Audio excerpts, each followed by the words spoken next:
Okay guys, message ito sa mga Aquarius. Okay Aquarius, this is for you. Today is October 11, 2025 sa mga Aquarius. Ito ang inyong message today guys. Aquarius, this is for you. Titignan natin ito mamaya. Okay, para to sa inyo. At sometimes, walking away is the only option.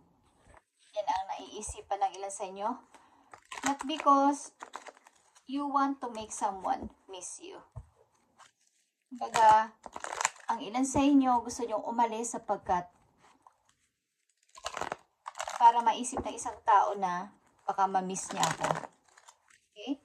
Or ang ilan sa inyo ay gusto nyong malaman at maintindihan ng tao na to na dapat kang pahalagahan o dapat kang bigyan ng halaga, okay, ng value. Kailangan mong umalis, ito na lang yung option na naiisipan ng ilan sa inyo para malaman ng isang tao, ng taong ito, na yung halaga mo at hindi mo deserve ang ganong klaseng sitwasyon. Okay? So, tingnan natin to Aquarius, kung ano ang nilalaman ng message na to for you. Kung bakit ganito ang naiisipan ng ilan sa inyo na siguro kailangan ko munang maglaylo, kailangan ko munang mag-distance, kailangan ko munang umalis para malaman nila o malaman niya ang halaga ko sa kanya o ang value ko sa kanya. Okay? Ano ba ang inyong sitwasyon sa kasalukuyan? Ang message na to ay October 11, 2025 guys. Titignan natin ang inyong maring sitwasyon. Okay, Aquarius. Kayo ay may lovers at maring masaya kayo sa tao na to o nagmamahalan talaga kayo ng person na to, guys. At ang ilan sa inyo ay buntis or magbubuntis. So, maaaring meron kayong napagtanto. Meron kayong napag-isipan. Maaaring kahit na buntis na kayo or what is, meron kayong nalaman o napagtanto na hindi ko deserve ang sitwasyon ko na to. Kailangan ko muna siguro siyang iwan or bigyan ng leksyon o ng limitasyon sa buhay ko. Okay. But naghihintay kayo. Naghihintay kayo kung kailan siya darating. Galing sa malayo ang person na to, naghihintay kayo sa kanya. At may pagdadalawang isip. Okay guys. May pagdadalawang isip, maging ito man ay sa tao o sa trabaho. Kung aalis na lang kayo dahil meron din naman naghihintay sa akin sa malayong lugar. Meron naman akong pinagpipilian. Okay? Bukod sa tao na to. Okay guys, ang message for you, Aquarius, is sit in silence for a moment. Parang maupo muna kayo saglit at mag-isip-isip. Okay? And listen. Listen. Hindi para magsalita upang pakinggan ang inyong feelings, ang inyong sarili. The answers you have been seeking are finally coming to you. Truly trust and believe that you are going to make it in the exactly where you need to be. We are on this journey with you. Hang in there. It's not much longer. Okay, yan ang sinasabi sa inyo ng inyong mga guidance na maghintay-hintay ka muna, Aquarius. Huwag ka magmadali. At panandalian kang mapag-isip. Maging tahimik. Makinig sa iyong puso. Huwag ka magmadali sapagkat andito lang kami para sa iyo at kumbaga kasama mo kami sa iyong journey sa buhay. Maring kayo ay may minamahal at malayo ito sa inyo. Naghihintay kayo sa kanyang pagdating. At ang ilan din sa inyo ay maaaring buntis o magbubuntis sa tao na to at sa partner nyo na to at hindi nyo nakikita yung pagpapahalaga. Hindi nyo nakikita yung pagbibigay ng value sa inyong pagpapahalaga sa inyo. Okay? Ng person na to kahit malaman pa niya na magkakaanak na kayo. Okay? Ano ba ang maaaring yung sitwasyon guys? Okay guys. Andito ang Knight of Cups. May isang tao na balak kayong i-date o makilala. Aquarius. Or vice versa. Meron kayong gustong i-date o makasama sa labas kumain or what? Okay. Ilan sa inyo ay heartbroken but ito ay panandaliang, kumbaga, unti-unti nang nagkakaroon ng paghihiling sapagkat may umaalig-aligad nga sa inyong iba o may nagpapapansin sa inyo. Kaya andito yung doubt. Andito yung pagda-doubt. Kumbaga, pag-iisip-isip, papansinin ko na ba tong new person na to o hihintayin ko pa ang aking old person na aking minamahal pero nagpa-broke ng puso ko. Okay? So, andito yung ghosting galing sa nakaraan, 8 of Swords. Okay. So, maaaring sa kasalukuyan, meron sa inyong nagpaparamdam o may nagkakagusto but meron kayong pagdududa kung tatanggapin nyo or hihintayin nyo pa ang tao na to na nanakit naman sa inyo. Something na nanakit sa inyong puso. Okay? Titignan natin ang inyong message galing sa healing energy, Aquarius. So, ang inyong mga guidance ay nagsasabi sa inyo na hang in there, sit in silence for a moment, Aquarius, at pakinggan ang puso, ang sarili kung ano ba talaga ang inyong nararamdaman. At kasama nyo sila sa inyong journey. Huwag kayo mag-alala. At ang answer, yung mga question nyo is magkakaroon na ng kasagutan galing sa inyong mga guidance. So kayo ay maghintay-hintay, huwag kayo magmadali magpasya. At kung kayo nagdadalawang isip, is mas maganda yun sapagkat napapag-isipan yung mabuti inyong desisyon kesa pabigla-bigla, Aquarius. Okay? Ito ay inyong healing energy message ayon sa inyong sitwasyon. Andito ang gratitude. I am aware of the light in my life. I direct my thoughts to the beauty in the around me. I give thanks to God for every little things that brings me joy. Thus I enlighten my thoughts, reaches around me, and I appreciate all that life brings me. Okay? So, andito yung pagiging isa ninyong maunawain sa inyong sitwasyon na kahit na ano pang inyong nararamdaman o nararanasan, this time ay meron kayong kaliwanagan sa isip na maghihintay-hintay muna ako at hindi muna ako magde-decide sapagkat andito yung kaguluhan sa isip ng ilang mga Aquarius dito sa inyong sitwasyon sa ngayon. Maaring may nagpaparamdam sa inyong bago na tao. Titignan natin ang Knight of Cups dito kung ano ang plano sa iyo ng person na to. Aquarius, tingnan natin. May nagpaplanong isang person dito na kayo ay makadate or makilala. Magbigay ng regalo or kayo ayaing mag-date, kumain sa labas. Okay, ano ang Knight of Cups dito para sa mga Aquarius? Okay.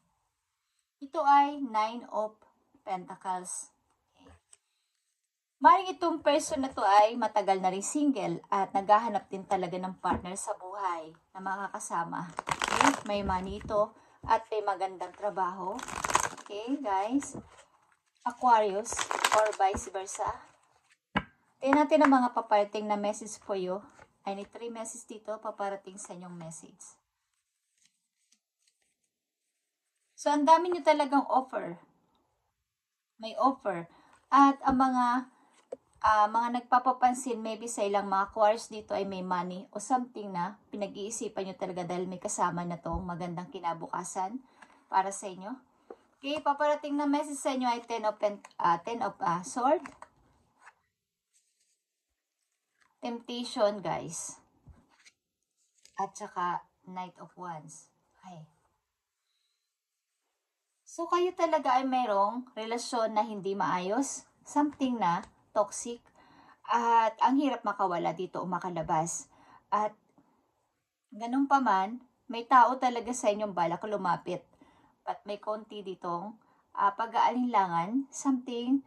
At maaaring alam niya na mayroon kayong commit sa ibang person at kailangan nyo munang i-clear ang inyong mind kung ano ba talaga ang gusto nyo sa buhay, Aquarius, sapagkat may mga tao dito na gusto kayong lapitan. Kaya lang, may konti silang doubt din sapagkat kayo ay mayroong alinlangan. Hindi rin niya alam kung kayo ay seryoso or magsiseryoso sa alok nila. Okay? So, meron ditong pagdadoubt. May mga meron kayong natatanggap na message or mga invitation galing sa ibang person. Okay, guys? But may konti dito pagdadoubt. Sapagkat ang ilan sa inyo dito ay nakakonek sa isang relasyon na parang hindi naman kayo masaya na at hindi kayo binibigyan ng halaga is andun pa rin ang ilan sa inyo. Guys. Okay. Aquarius, ano ba ang dapat ninyong gawin? Tingnan natin. Sa inyong sitwasyon. October 11, 2025. Guys. So, sabi na inyong mga guidance ay hangin there, pakinggan ang sarili ko ano ba talagang gusto niyo sa buhay at para maliwanagan talaga kayo sapagkat ang kayo ay hindi hindi nyo alam kung saan kayo lulusot. Nararamdaman nyo na hindi na kayo mahalaga doon sa tao na yun pero ang ilan sa inyo nandun pa din at naka-stuck. Okay, masasaktan kayo at naka-stuck pa din doon.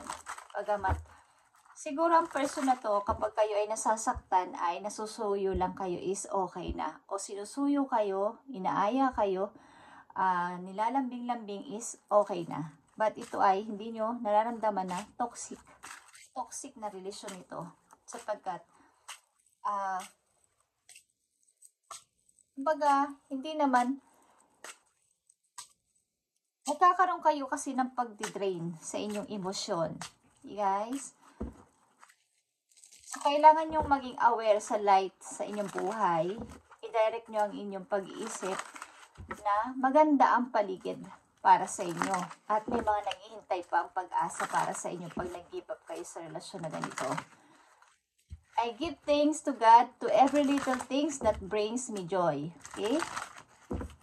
So, kailangan kayong mag-lighten ang inyong isipan. Tingnan natin ang mga messages pa po yung Aquarius. Okay. 9 of Cups is here. Kailangan nyong malaman na napakaganda talaga ng haharapin nyo pa sa banda doon kung kayo ay nandito sa relation na kayo ay nasasakal na or hindi binibigyan ng value. Okay? At nandito ang Page of Swords. Kailangan nyong malaman na napakadami pang magagandang mangyayari sa inyong buhay para sa inyong pangarap, sa ilan sa inyo. At meron talaga sa inyo nagsisinungaling na person, guys. At ano pa, message po yun. Okay, may bagong tao talaga na gusto sa inyo lumapit o magparamdam sa ilang Aquarius na nandito. But parang nandun pa kayo sa sitwasyon na nagdududa. Okay? Hindi makalabas sapagkat andito yung hindi ko alam kung sino sa inyong obsessed. But kahit nasasaktan na, nandun pa din sa sitwasyon na yon. Okay, Aquarius. Nasasaktan na pero andun pa din sa sitwasyon na yon at naghihintay na baka magbago pa siya or baka maging okay pa kami. At isipin nyo na may maganda pa naghihintay sa inyo. Hindi lang doon. Kung kayo ay nasa ang ilan sa inyo, hindi naman lahat ay nai-involve sa third party. Okay? O sa isang marriage na toxic. Na away-bati at susuyuin tapos mag-aaway ulit at nasasaktan. Guys. So, kailangan yung pakinggan ng inyong puso. Sit in silence for a moment. And listen. Marami kayong katanungan na hinahanap. But finally coming to you, truly trust and believe that you are doing to make it in the be exactly where you need to be. Okay? Ano ba talaga ang gusto mo at saan mo gustong pumunta is malalaman mo to, answer na to, kung kayo ay panandali ang mananahimik at pakikinggan ng inyong puso. Kaya Aquarius, tingnan natin pa ang mahalagang message for you. Okay, andito ang admit your true feelings to yourself. Okay? Thank you, Spirit. Kailangan talaga kayo makinig sa inyong sarili mismo. Kung ano ba talaga ang sinasabi na inyong puso. Yung inyong feelings. Be honest with yourself. Only you know what what it is that you truly desire. Alam mo sa sarili mo ang gusto mo talaga at ano yung makapagpapasaya at magiging okay ka, nabibigyan ka ng halaga. So yun ang piliin mo, kesa nandun ka sa isang sitwasyon na ikaw ay nasasakal na, nadidrain pa, at pinagsisidungalingan. Okay? This is your message, Aquarius, ngayong October 11, 2025, at i-update natin ito sa mga susunod araw para sa inyo.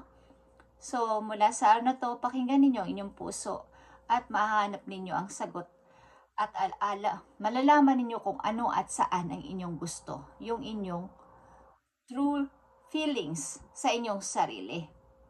Kung tama na ba to, sobra na akong nasasaktan, sobra na akong nadidrain, parang wala ng value. Kumbaga, pakinggan mo ang yung voice of the heart. Yung voice ng yung puso. Yung sinasabi ng yung puso. Ano ba talaga? Okay? Thank you, Aquarius, and God bless sa inyo lahat, guys. At pagpalain kayo ni God sa inyo mga ginagawa at gagawin pa simula sa araw na to. Thank you and God bless, Aquarius.